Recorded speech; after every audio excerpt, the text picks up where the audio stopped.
ஆண்டவராகிய இயேசு கிறிஸ்துவின் நாமத்தில் உங்கள் அனைவருக்கும் 79வது ஆண்டு சுதந்திர தின வாழ்த்துக்களை மகிழ்வுடன் தெரிவித்துக் கொள்கிறேன்.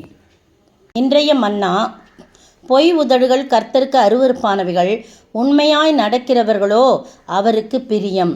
நீதிமொழிகள் 12 வசனம் 22. பார்த்தீங்களா, பொய் உதடுகள் அவருக்கு ரொம்ப அருவருப்பானது, ஆனால் உண்மை உள்ளவனையோ உண்மையாய் நடக்கிறவன் அவருக்கு ரொம்ப பிரியம் அப்படின்னு சொல்லப்பட்டிருக்கு. அப்போ உண்மையாய் நடக்கும்போது கர்த்தருக்கு பிரியமாய் இருப்போம்.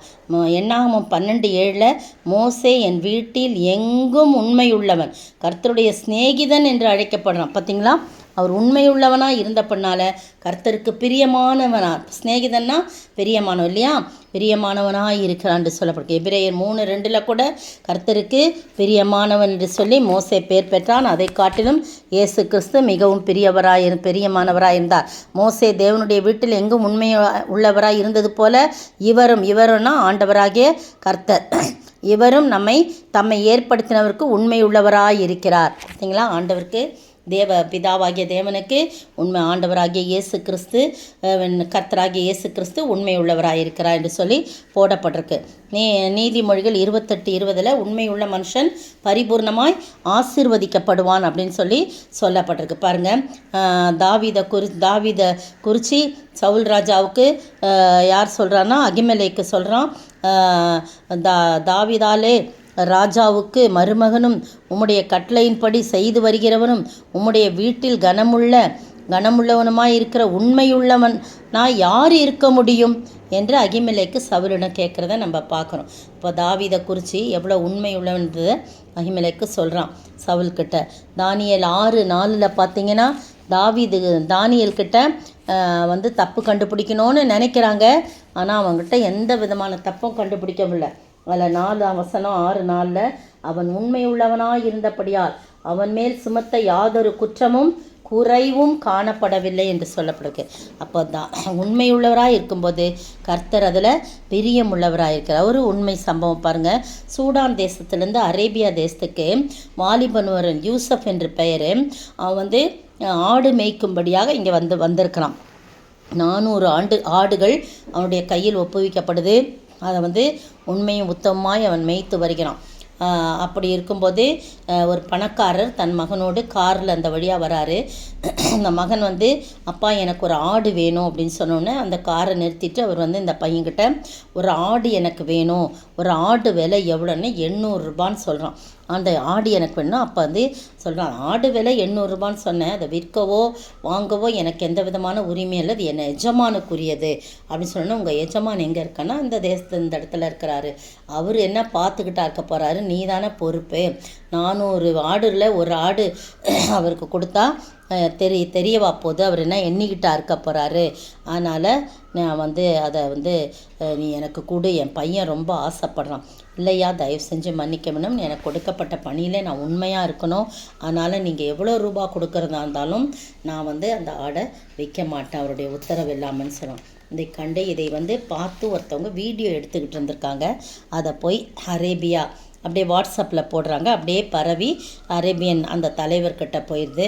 அப்போ அதை பார்த்து நம்ம நாட்டில் இப்படி ஒரு இளைஞனா அப்படின்னு சொல்லிட்டு அவனை கூப்பிட்டு அனுப்பும்போது அவன் சூடான் தேசத்தை சேர்ந்தவன் சொன்னோன்னே அவனுக்கு 1.5 லட்சம் மதிப்பான அந்த பணத்தை, அந்த ஊர் பணத்தை அவங்க தராங்க. நீ இவ்வளோ தூரம் உண்மையாக இருக்கிற உன்னுடைய எஜமானுக்கு அப்படின்னு சொல்லி. இதை கண்ட சூடான் அரசாங்கம் அவனை அழைப்பித்து என்னுடைய நாட்டுக்கு பெருமை சேர்த்தா என்று சொல்லி அவங்க ஒரு 1.5 லட்சம் கொடுத்ததாக நான் ஒரு பத்திரிகையில் படித்தேன். இந்த அருமையான வேளையில் நீங்களும் நானும் உண்மையாக இருக்கும்போது கர்த்தர் பிரியப்படுவது மட்டும் இல்லை, மனுஷர்களும் அதிகாரம் நமக்கு கொடுக்கப்பட்ட ஒப்புவிக்கப்பட்ட வேலையிலே எந்த வேலையாக இருந்தாலும் நாம் உண்மையோடு இருக்கும்போது பரிபூர்ணமான ஆசீர்வாதங்கள் நமக்கு சேரும். அந்த உண்மையை கர்த்தர் அங்கீகரிக்கிறார், மனுஷரும் அதை புரிந்து கொள்வார்கள். அப்படி புரிந்து கொண்டனால தான் பாருங்கள், இது யாரோ ஒருத்தவங்க வீடியோ அப்படியே அனுப்பி அந்த கான்வர்சேஷன்லாம் எல்லாம் கேட்குது, அது அப்படியே ராஜாவுக்கு போகுது, அரேபியன் ராஜாவுக்கு போகுது. அப்படியாய் அவனுடைய வாழ்க்கையில் ஒரு பெரிய அற்புதம். அன்னைக்கு 800 ரூபாய்க்கு ஒரு ஆடு விற்றுருந்தானா பாருங்கள், அப்படி அவனுக்கு எந்த இதுவும் சிறப்பு வந்திருக்காது.